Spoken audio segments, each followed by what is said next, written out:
네, 뉴스 라이브 이번에는 주요 사건 사고 이슈 짚어보는 순서입니다. 스튜디오에 이웅혁 건국대 경찰학과 교수 또 양지열 변호사 함께했습니다. 안녕하십니까? 안녕하세요. 네. 자, 먼저 살펴볼 것은 청와대에 대한 검찰 수사와 관련된 내용입니다. 자, 검찰의 청와대에 대한 수사는 이제 두 갈래로 지금 진행이 되고 있어요. 첫 번째 건은 유재수 감찰 무마 의혹과 관련된 것이고 또 다음으로는 지난해 지방선거에서 울산시장의 측근의 비리와 관련한 청와대 하명수사 의혹입니다. 자, 먼저 유재수 씨에 대한 감찰 무마 의혹과 관련해서 지금 수사가 계속 진행이 되고 있는데 경남지사도 와서 조사를 받고 갔죠. 예, 김경수 지사가 조사를 받은 사실이 이제 알려졌죠. 이제 왜 그럼 김경수 지사가 조사를 받았냐면 유재수 전 부산시 부시장 같은 경우에 금융위 정책국장으로 일을 하던 시절에 사실 청와대 특감반에 감찰이 시작이 됐었습니다. 근데 네. 감찰을 받는 와중에 석연치 않게 그냥 금융위원회에 통지만 되는 걸로, 그리고 나중에 사표 수리가 됐고 오히려 이제 승진을 하는 그런 사례가 됐었지 않습니까? 예, 그러다가 예. 이제 결국 부산시 경제부시장까지 갔었고요. 이제 검찰이 들여다보고 있는 부분은 그게 뭔가 청와대에 그러니까 봐주기, 고의로 일부러 봐주기가 있었던 것이다 하는 것이고, 그 일부러 봐줬던 이유가 뭐냐라고 했었을 때 혹시 당시 유재수 정책국장, 금융정책국장으로 일하던 시절에 청와대 내지는 이제 정권의 관계자들이 그 금융위 인사와 관련해서 유전 당시의 정책국장에게 예. 일종의 청탁을 하고 그걸 이제 유 전 부시장이 좀 들어주는 상황이었고, 그래서 그렇게 좀 뭐 어떻게 보면 빚진 게 있다 보니까 나중에 이 감찰과 관련해서 비위 사실이 드러나는데도 불구하고 뭐 민정수석실에 좀 압력을 가해서 이 부분을 엎드려 무마한 게 아니냐, 그리고 그 어떤 대상 인물 중에 한 사람이 이제 김경수 현 지사인 것으로 지금 검찰은 그렇게 보고 있기 때문에 예. 이제 말씀하신 것처럼 김경수 지사에 대해서 소환 조사를 했던 거죠. 예. 김경수 지사의 소환 조사와 함께 또 윤건영 국정상황실장도 같이 조사를 받은 것으로 이렇게 전해지고 있어요. 자, 문제는 검찰에서는 텔레그램 대화방을 통해서 이들 세 사람들이 인사 문제를 논의한 것으로 그렇게 알려져 있는데 김경수 지사가 여기에 대해서는 사실이 아니다라고 이렇게 밝혔죠. 네, 그렇습니다. 지금 그 검찰이 바라보고는 있는 입장은 그 텔레그램이 2년 동안 그 지속이 되었는데 그 내용 중에 그 금융위 인사와 관련된 그 이야기들과 관련돼서 직접적인 대화가 오간 것을 이제 포착을 한 것 같습니다. 네. 김경수 그 지사가 이야기를 하게 되면 또 유재수 그 전 국장도 이야기를 하는 뭐 이런 것과 관련돼서 어느 정도 영향력과 공감이 있었던 것은 아니냐, 예. 이 점에 대해서 조사를 하고 있는 상황인 것 같고요. 관련돼서 김경수 그 지사는 어제 이를테면 지금 언론에서 보도되고 있는 것은 사실이 그 아니다, 예. 이렇게 그 얘기를 하고 있습니다. 그런데 그 검찰의 입장에서는 지금까지 주변의 그 이야기, 그 감찰 반원들의 그 이야기에 의하면 외부 연락이 그 많이 왔다라고 이제 조국 민정수석이 얘기했었는데 그 외부 연락 그 당사자 중에 한 명이 분명히 김경수 그 지사가 아니겠느냐, 그리고 그 근거가 텔레그램에 나타나 있는 문자 등을 통해서 지금 바라보고 있는 이제 이런 그 상황인 것 같습니다. 예. 근데 크게 보면 이제 그 두 가지죠. 아까 잠깐 이제 말씀한 바와 같이 금융위 그 인사 관련돼서 무엇인가 부담이 있기 때문에 그래서 감찰 무마를 시도하려고 했다, 이렇게 보고 있는 것 같고요. 예. 또는 이 김경수 그 지사와 그 지금 유 부시장이 노무현 정부 시기에 약 3년에서 한 5년간에 걸쳐서 같이 이제 근무를 했기 때문에 예. 그 당시에 그 친분이 상당히 그 두터웠다. 이를테면 그 유재수 전 부시장이 청와대 제1부속실에서 근무를 할 때 역시 그 김경수 지금 도지사도 함께 근무를 그 한 점, 더군다나 노무현 전 대통령이 상당히 유재수 부시장을 긍정적으로 봐서 공무원에 관한 여러 가지 견해와 풍문을 직접적으로 이렇게 얘기를 시키기도 하고, 예. 이런 면에서 친분이 돈독하기 때문에 감찰 무마를 시도한 것은 아니냐, 이렇게 검찰은 이제 바라보고 있는 상황입니다. 예.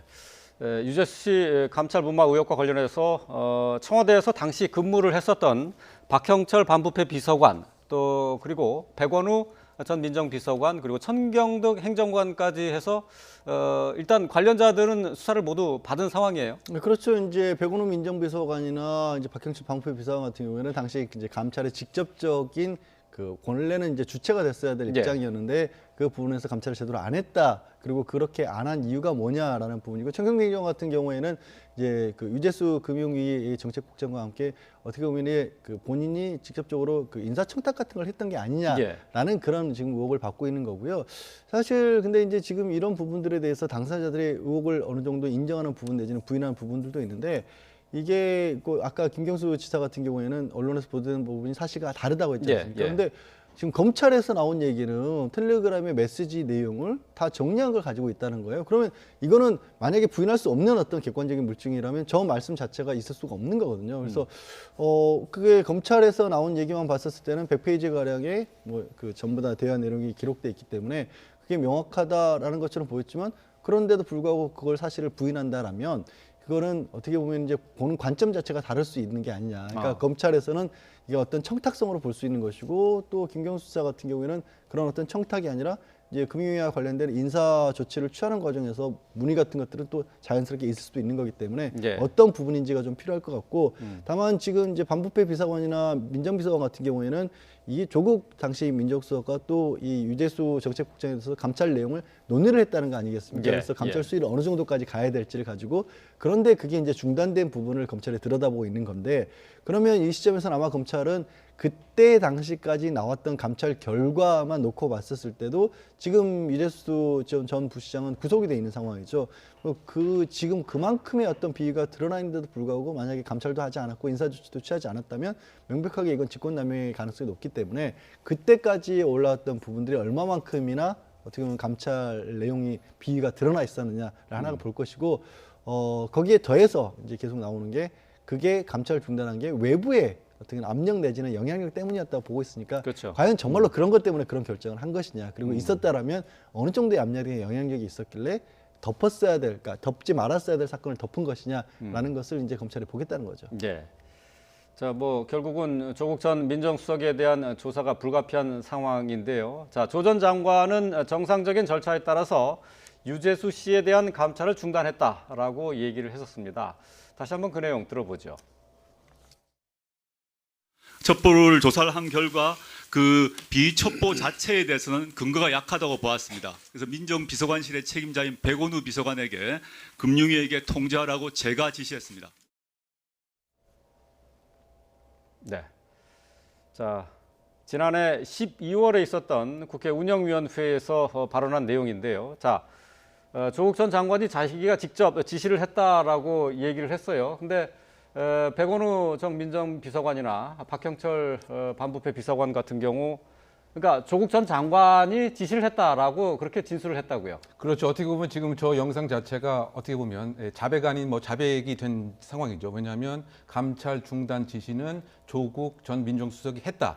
그런데 이제 문제가 되는 것은 조국 민정수석이 그러면 유재수 그 부시장하고 일명식도 없는데 왜 그와 같은 이제 결정을 했겠느냐. 네. 이 부분과 관련돼서 지금 아마 그 조국 전 민정수석은 그 상황이 비위 상황이 상당히 약했기 때문이라고 얘기하고 있지만 실제로 검찰이 바라봤을 때는 지금 다 구속영장도 발부가 될 만큼 중했기 때문에 예. 그렇다고 본다면 조국 장관이 단독으로 과연 결정을 했겠느냐.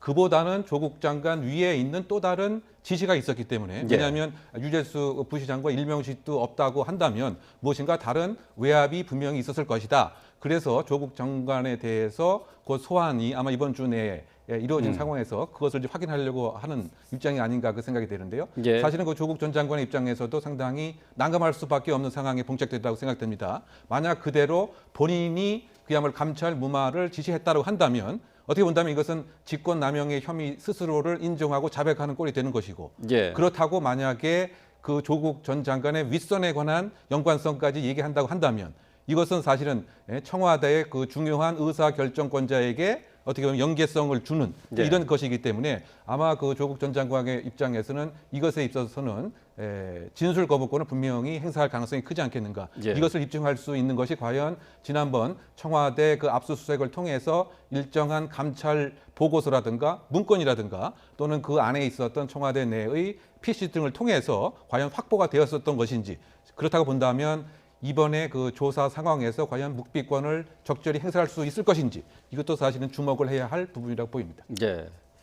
자, 지금 뭐 언론을 통해서는 3인 회의가 주목을 받고 있는데요. 여기에 이제 조국 전 장관이 있었고 백원호 비서관 또 박형철 비서관이 있습니다. 자, 이 지금 두 명의 비서관들은 조 전 장관에게 책임이 있다라는 식으로 책임 떠넘기기다라는 식으로 얘기를 하고 있는데 말이죠.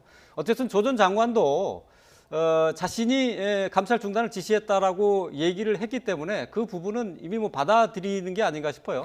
근데 그거는 이제 책임을 넘긴다라는 부분도 이제 그분들이 그렇게 말씀하셨는지 이제 검찰에 보기에 그분들의 한 여러 가지 얘기들 중에서 그 해당하는 부분 지시가 있었다는 부분만을 지금 언론을 통해서 얘기가 됐기 때문에 그렇게 비춰지는지는 사실 알 수가 없는 상황이잖아요. 그러니까 애초에 처음부터 나왔을 때부터 백원호 비서관 같은 경우에는 그냥 사표를 받는 선에서 마무리하자는 쪽이었고 박형철 범죄 비서관 같은 경우에는 추가적으로 징계를 해야 된다, 감찰을 해야 된다 이런 쪽이었고 결국 이제 최종 조율을 했다는 것은 조국 전 당시의 민정수석이 했다는 건 이미 알려진 사실이거든요. 그러니까 그게 새로울 건 없고 다시 한번 말씀드리지만 결국 그 자리에 논의에 어떻게 보면 자르라고 했던 판단의 근거가 얼마만큼이나 그러면 지금의 상황과 맞아 떨어지느냐. 지금 구속이 될 정도의 상황에 자료를 들고서 그런 결정을 했다면 명백하게 잘못된 부분이고 그런 정도에 이르지 않았다라면 재량의 여지가 있는 것이니까 거기에는 더해서 혹시라도 그 재량의 여지가 잘못 발동된 거냐. 그러니까 외부의 어떤 영향력 때문에 한 거냐. 이 부분을 봐야 되는 상황이고요.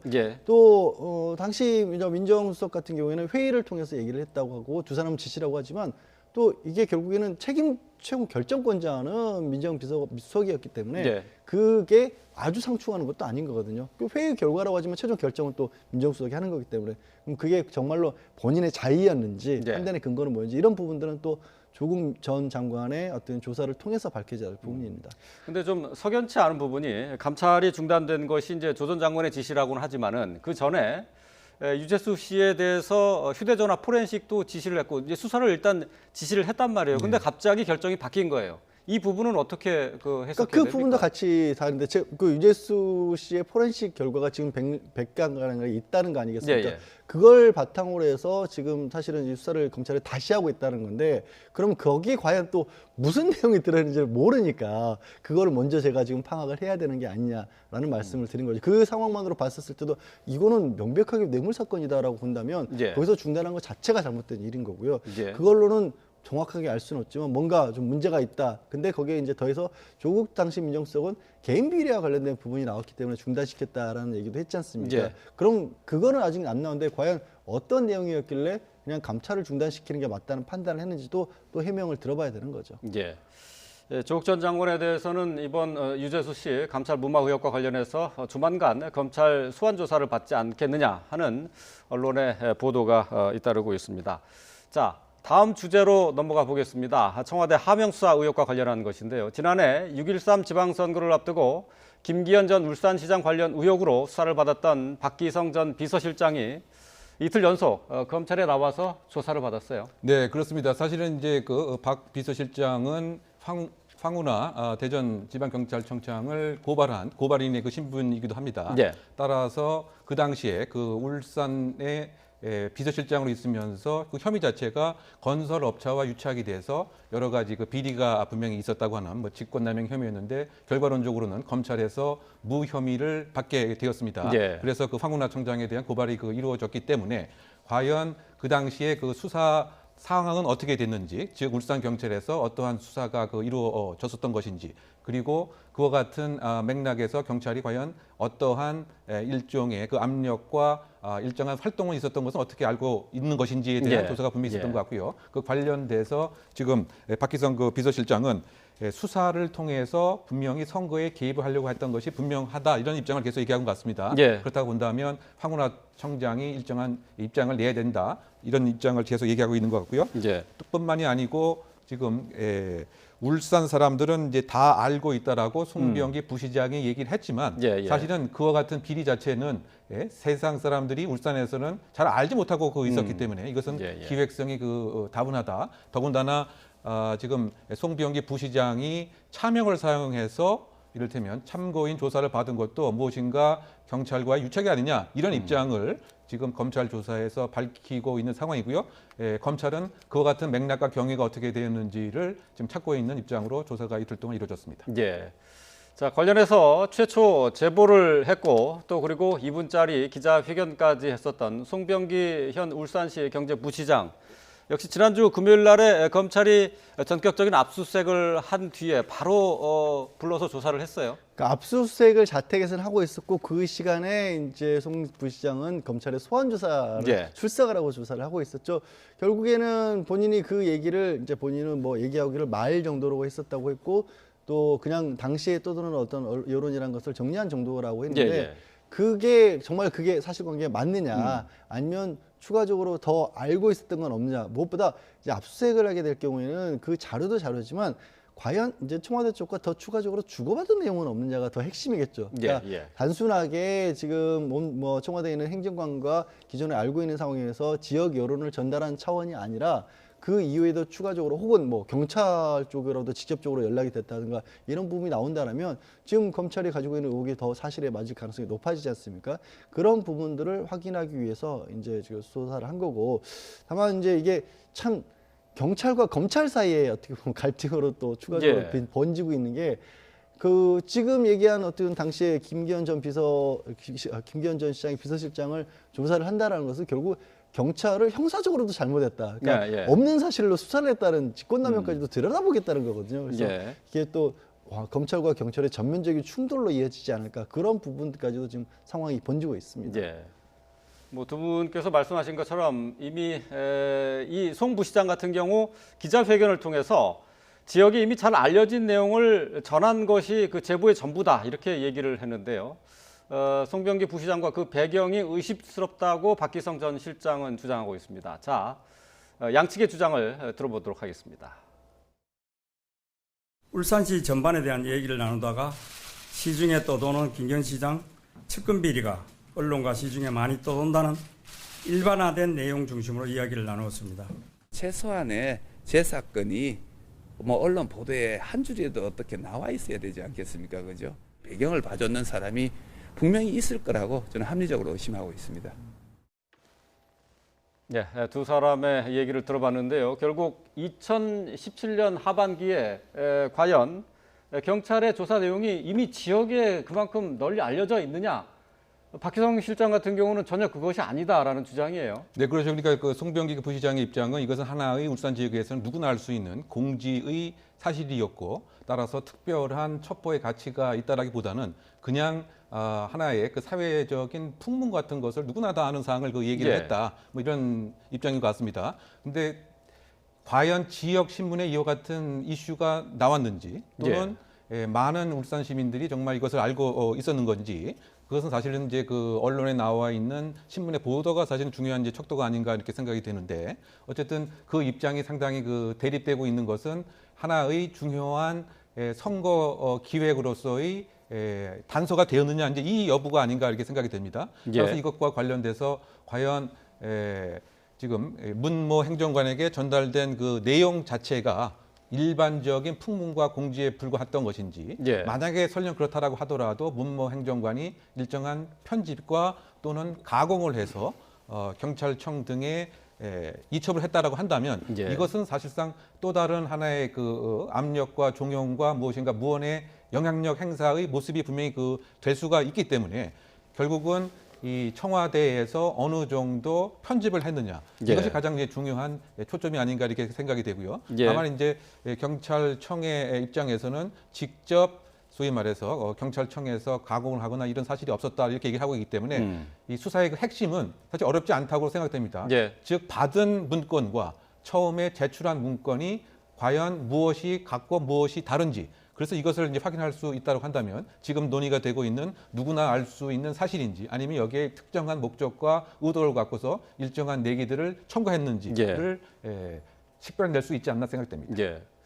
그러니까 이제 송 부시장의 제보 내용이 어떤 것이었느냐 하는 것에 대한 의문이 계속되고 있는데요. 이와는 또 별도로 선거 직전에, 그러니까 지난해 지방선거 직전에 지난해 1월쯤이 되겠네요. 송철호 시장하고 이 송 부시장이 청와대 균형발전 비서관을 만난 것이 또 문제가 되고 있어요. 네, 그렇습니다. 그 과정에 이제 균형발전 행정관을 만났다고 하는 것은 지금 받고 있는 의혹 가운데서 놓고 봤을 경우에는 선거 준비를 하기 위해서 뭔가 도움을 받으려고 만난 게 아니냐라는 얘기를 하고 있고 당시에 이제 행정관 같은 경우에는 그것과 별개로 이제 국민고충처리위원장 직함을 가지고 있었기 때문에 그 주변에 이제 공공병원 설립이라든가 문재인 대통령의 공약선거 관련된 부분들을 논의하기 위해서 만났다라고 얘기를 하고 있는 거예요. 그러니까 예. 이 부분이 과연 그 지방선거를 한 3개월 정도, 5개월 정도 앞둔 시점이었기 때문에 예. 이게 캠프도 꾸려져 있었을 것으로 보이고 뭔가 공식적인 움직임도 있었을 것 같은데 청와대 행정관이 정말로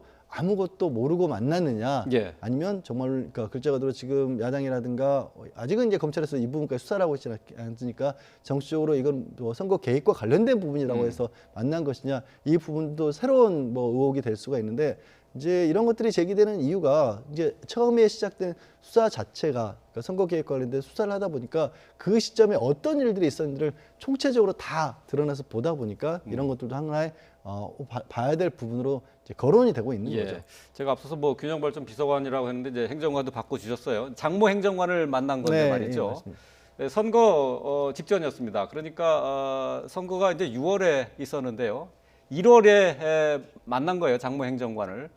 이건 법적으로 어떤 문제가 있을 수 있습니까? 아니 그때 만나서 뭘 했는지를 예. 알아야 되는 거죠. 그냥 지금 울산에 그 공공병원을 짓는다는 그것만- 그 부분을 논의했다고 예. 좀 알려져 있는데. 그것만 가지고 논의를 한 거라면 그거를 뭐 그 선거 개입이라고 보기는 어렵고 시점 자체도 그러니까 공직선거법의 선거운동 기간, 공직선거운동 기간 전이지 않습니까? 예. 그러니까 그것만 가지고는 아직 예단해서 뭐가 말씀드리긴 어려운데 그렇다 하더라도 만약에 이건 뭐 지금 이제 가정을 하고 물어보신 예, 거니까 예. 만약에 당시에 이렇게 공약사항으로서 뭐 송철호 현 시장에게 좀 유리한 어떤 것들, 뭐 청와대에서 지원해 줄 수 있는 것이라든가 청와대 공식 지원이 아니더라도 국가사업에서 울산 지역에 이런 부분들이 좀 더 나갈 수 있도록 해주겠다라는 얘기가 오갔다고 그리고 그게 뭐 공약사항이라도 반영이 됐다라면 그 부분은 이제 선거에 이롭게 해주기 위해서 한 것이기 되기 때문에 그러니까 선거운동을 한 것이고 그거는 불법이 되겠죠. 근데 이제 시점 같은 것들이 5개월이라고 한다면 조금은 좀 떨어져 있다라고 볼 수 있고 그러나 또 야당에서는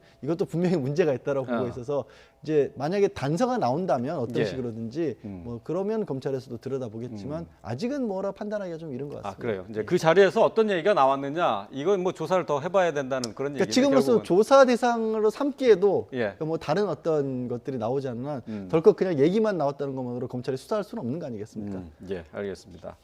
자, 이거는 별도로 지금 검찰에서 수사를 계속 진행을 하면서 울산경찰청 소속의 당시 김기현 전 시장 측근에 대한 비위 의혹을 수사했던 경찰들에 대해서 소환 조사를 시도를 했는데 이 대상 경찰관 10여 명이 소환 조사에 불응하고 있다고요. 네, 그렇습니다. 그러다 보니까 이제 검찰 입장에서는 체포영장까지 발부를 할 생각도 있다는 이런 얘기를 하고 있는데요. 예. 이것도 어떻게 보면 검찰과 경찰의 갈등의 한 모습이 아닌가 생각이 됩니다. 그 과거부터 이런 얘기가 시중에 있긴 했습니다. 울산 경찰을 검찰에서 한번 손보겠다 이런 얘기가 있었습니다. 그것이 고래고기 그 환부 사건에서부터 예. 또 그 고래고기 환부 사건 이후에 이른바 그 피의사실 공표죄와 그 관련돼서 이것은 하나의 사문화된 이와 같은 조항임에도 지금 수사가 실제로 경찰관에 대해서 행해진 것도 울산 경찰의 이 수사를 맡았던 사람들이다 이런 얘기가 있기 때문에 과연 10명이라고 하는 이와 같은 경찰관들을 한꺼번에 소환하겠다고 하는 것은 하나의 경찰 길들이기 또는 지금 수사권 조정과 관련돼서 여러 가지 이제 그 국회에서 논의도 오늘부터 더 본격적으로 되는 이런 상황에서 하나의 그 기싸움이 아닌가 이런 생각도 분명히 들고요. 네, 또 예. 어떤 측면에서 보면 며칠 전에 있었던 서초경찰서 형사과에 예. 검찰이 바로 들이닥쳐서 이 휴대폰 등을 압수수색한 것도 사실은 세계에서 유례를 찾아볼 수 없는 그와 같은 이제 행태인 것인데 과연 이것이 이 실체 진실을 밝히기 위한 단지 수사의 목적이냐 그보다는 이 검찰과 관련된 수사의 권한과 권력 자체를 제대로 경찰에게 무엇인가 손을 봐주겠다라고 하는 이런 것에 대한 논의도 부정적인 시각에서 상당 부분 진행 중인 것이 아닌가 보입니다. 예. 뉴스라이브 지금 대담을 진행하고 있는데요. 오늘 추미애 법무부 장관 후보자가 첫 사무실에 출근을 하게 됩니다. 지금 현장 화면을 좀 보도록 할까요? 자, 청문회 준비 사무실이 마련이 돼 있는데요. 추미애 장관 후보자가 지금 출근하고 있습니다. 자, 기자들이 질문할 것 같은데 어떤 얘기를 하는지 좀 들어보죠. 알면서도 경찰관이 화물하 경찰관이 수사가 날조인 거 알면서도 잠깐만, 잘 안 들려. 네. 검찰개혁 관련해서 어떤 사안이 가장 시급하다고 보시나요? 문재인 정부 수사계가 날조 경찰인 줄 알면서도 황운하가 2011년에 수사계가 날조 방송을 제공해갖고 수사계가 날조 방송을 아저씨 95간에 검찰개혁 관련해서 잠깐만. 수사계가 날조 사람들이 잡혔다니까 방송 원래 누구 방송을 사람들이 잡혔다니까 아니요 너무 개인정보 다 공개해버리고 아저씨 저기 뭐냐 수사계가 날조 경찰관 내서 갖고 제일 먼저 사람들 잡잖아 방해가 아니라 수사계가 네, 첫 출근입니다. 소외가 남다를 수밖에 없습니다. 제가 지명받은 이후 국민들께서 검찰 개혁을 향한 기대와 요구가 더 높아졌다는 것을 저도 확인할 수가 있었습니다. 아마도 사법개혁과 검찰개혁의 요체라고 한다면 국민들께서 안심하시는 것, 국민들을 편안하게 만드는 것이라 생각합니다. 가장 시급한 일은 장기간 이어진 법무 분야의 국정 공백을 시급히 메우는 일이라 하겠습니다. 이런 국정 공백을 메우기 위해서 저 자신은 청문회 준비에 만전을 기하도록 하겠습니다. 네, 윤석열 검찰총장 축하 전화에서 어떤 메시지 전달 받으셨습니까? 그냥 뭐 단순한 인사였고요. 서로 모르는 사이이기 때문에 그런 관심 자체는 아마도 국민들께서는 사실은 헌법과 법률에 의한 기관간의 관계인 것이지 더 이상 개인 간의 관계는 신경 쓰지 않아도 될 것 같습니다. 어디까지나 헌법과 법률에 위임받은 권한을 상호간에 존중하고 또 잘 행사하고 최선을 다하는 것이 국민을 위한 길이라고 생각할 것입니다. 현재 진행되는 수사가 많은데 내년 초에 검찰 인사 단행 얘기도 나오는데 이 점에 대해서는 저 자신 지명을 받은 입장이고요. 현재 청문회 준비를 하는 입장이기 때문에 그런 문제는 그 단계 이후에 적절한 시기에 말씀을 드리는 것이 맞을 것 같아요. 네, 그 울산 고래고기 사건이 검경 간 대표적인 갈등 사례로 거론되는데 이에 대해 어떻게 생각하시고 또 다시 살펴볼 계획 있으십니까? 제가 후보자로 지명받은 입장이기 때문에 현재 조사 중이고 수사 중인 사건에 대해서는 언급하는 것이 바람직하지 않을 것 같습니다. 이상입니다. 네.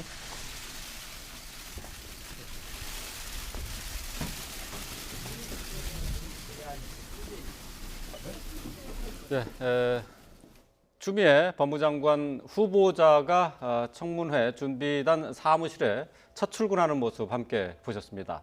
함께 들으셨던 것처럼 추미애 후보자는 검찰 개혁에 대한 국민의 기대가 많이 높아진 상황이다라고 얘기를 했고요. 그동안에 법무 분야의 국정 공백을 메우기 위해서 노력하겠다라고 소감을 밝혔습니다. 자, 좀 더 자세한 내용은 이어지는 뉴스 시간에 또 전해드리도록 하겠습니다. 자, 조금 전에 추미애 장관 후보자의 얘기를 들었습니다만은 역시 기자들은 검경 간의 갈등에 대해서 질문을 했는데 지금 뭐 적절하지 않다고 해서 답은 피하기는 했어요. 결국은 아까 뭐 말씀하시는 중간에 그러니까 검찰도 경찰을 한꺼번에 10명을 부르는 것은 경찰에 대한 일종의 무언의 압박 같은 거다 이렇게 말씀을 하셨어요. 네, 그렇죠. 사실은 이렇게 한꺼번에 집단으로 마치 그 담임 선생님이 학생들 이렇게 뭐 훈계하는 이런 분위기처럼 비춰질 가능성도 분명히 있는 것이고요. 예. 더군다나 이제 그 검찰과 그 경찰의 수사 권한과 관련돼서는 사실은 65년 이상 계속 갈등과 논의가 지속돼 왔고요. 그것이 지금 뭐 법제화하는 나름대로 시점에 있기 때문에 예. 경찰과 검찰이 다른 때보다도 더 민감하게 입장 등을 밝히는 것이 아닌가 생각이 됩니다.